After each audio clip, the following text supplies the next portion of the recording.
Here we are going to solve a couple of examples on the response of LTI systems to periodic signals.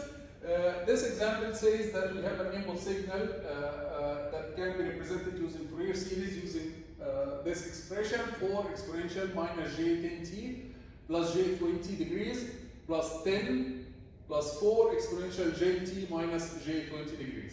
Okay, so we have here a term with frequency negative 10 radian per second, a term with the frequency 10 radian per second, and the DC term. And says calculate the output of this system if the system transfer function is given by this expression 1 over 1 plus omega squared. What is the system transfer function? This is the system frequency response. It's exactly the same as the system frequency response. So here, as you see, h of omega is 1 over 1 plus omega squared. This is real, right? This is real, which means that its angle, the angle is 0 here. So the angle of our system frequency response is always 0, okay? Because it's given as a real expression. So what we'll need to say that y of t will be the same input exponentials, the same complex exponentials, but multiplied by h at the frequency of the complex exponential. The first exponential, it has a frequency negative 10t, so the magnitude will be multiplied by the magnitude h at negative 10, right? And the phase will be added to the phase of h at negative 10. What is the phase of h at negative 10? It's 0, right? So we are going to add a phase 0 here. So the magnitude is multiplied by the magnitude of the frequency response of the system frequency response at negative 10, and the phase is added to the phase of the system frequency response at negative 10. Then the DC term will be multiplied by the system frequency response at which frequency? This is a DC term, so its frequency is 0. So it will be multiplied by h of 0, right? And the phase will be also 0. We will add a phase 0. The DC term already has a phase 0, and we will add a phase 0 to it, so the phase will remain 0.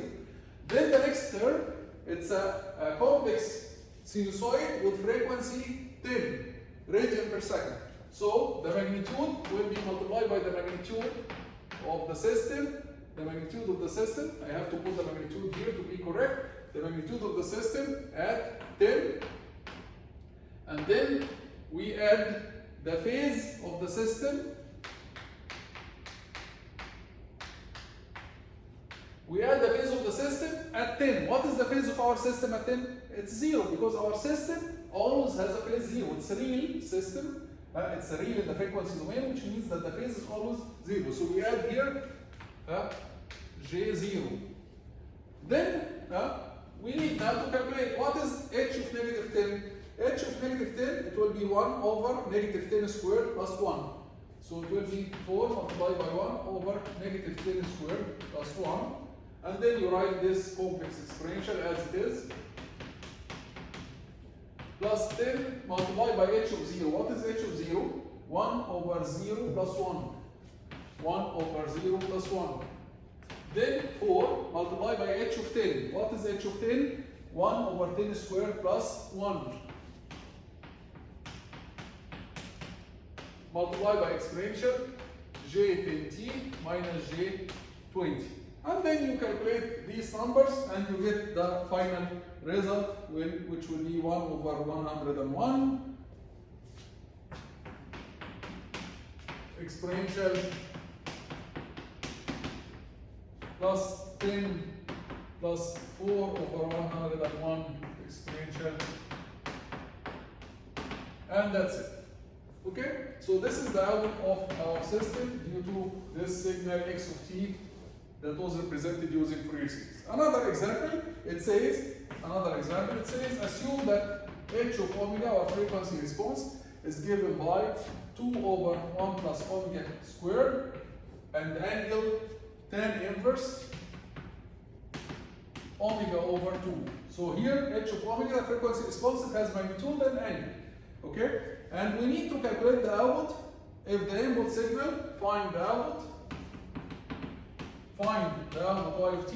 If x of t equals 3 plus 6 sine 20 pi t. So the frequency of this term is 20 pi. The frequency of the first term is this is a DC term, its frequency is 0. The frequency of this term is 20 pi. And the next term is minus 16 cosine 45 pi t plus 15 degrees. So here we have three terms. DC term, a term with frequency 20 pi radian per second, a term with frequency 45 pi radian per second. So what we'll do is, we'll say that the output solution, we'll say that the output equals 3 will be multiplied by the magnitude of our system at 0, because the frequency of 3 is 0, right? And we will add a phase also. So here, let's go slowly. 3 multiply the magnitude of our system at 0. It will be 2 over 1 plus 0. And we will add a phase that is, tan inverse 0. Tan inverse 0 is 0. Then here, for this term, the frequency is 20 pi. So 6 will be multiplied by the magnitude of our system. This is the magnitude of our system at 20 pi. So it will be 2 over 1 plus 20 pi squared. And then we will add the phase of our system at 20 pi. This is the phase of our system. We'll add the phase of our system at 20 pi. We'll add it to the phase of the sine here. So we'll add tan inverse 20 pi over 2, tan inverse 10 pi. Then minus 16 will be multiplied by the frequency response of our system, where at the frequency of the cosine. The frequency of the cosine is 45 pi. So we will multiply 16 times our magnitude of the frequency response at 45 pi, which is 2 over 1 plus 45 pi squared. This is the magnitude of our frequency response at 45 pi. Then multiply by cosine 45 pi plus 15 plus the phase of our system at 45 pi. The phase of our system at 45 pi is tan inverse 45 pi over 2. So we multiply the magnitude times the magnitude and we add the phase to the phase. This is the rule, right? We multiply the magnitude times the magnitude of our system and we add the phase to the phase. And then we calculate the numbers. We calculate the numbers to find that y of t will be 6, okay, plus 6 times 2 over this number. Maybe I can give you the final result here if I have it. It will be 3.04 multiplied by 10 to the power negative 2 sine 20 pi t. Sine 20 pi t plus this angle tan inverse will be 88.2 plus 88.2 degrees plus another term here, it will be negative 16 times this number. It will be 1.6 10 to the power negative 3. Negative 1.6 10 to the power negative 3. By the way, this is negative 3 too. 1.6 10 to the power negative 3 cosine 45 pi t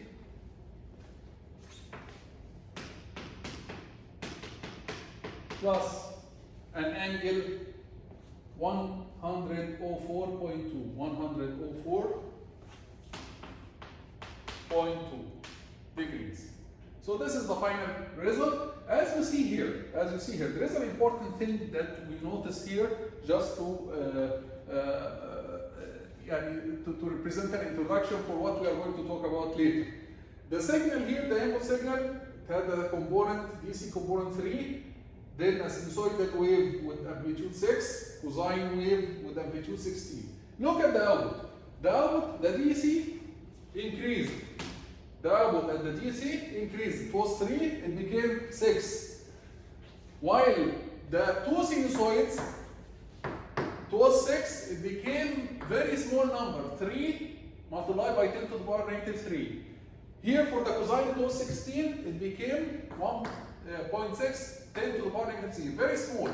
So these two small numbers, they are like our system removed these two components, reduced these two components to a very low value.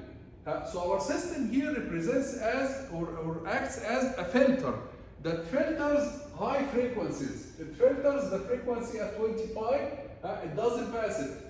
So the frequency at 20 pi, it had at the input it had a high value 6, but at the output it decreased to a very small value. This means that our system removed this component. Same here for this component, for this harmonic at 45 pi. It had, at the input, it had an amplitude of 16. At the output, the amplitude became something multiplied by 10 to the power negative 3, which means that this harmonic also was reduced greatly by the system. So our system here represents a filter that passes the DC, it multiplies the DC by 2, but it multiplies high frequencies by a very small number. So high frequencies will be multiplied by a very small number, while the DC will be multiplied by a high, like a number, it will be multiplied by 2. So compared the DC compared to the high frequencies, it will pass, while the high frequencies will not pass, and this is what we call in signal processing, we call a low pass filter. Low pass filter, it passes only the low frequencies and it removes or reduces very much the high frequencies. Okay? We'll stop here in this video and we'll see you in the next video, inshallah.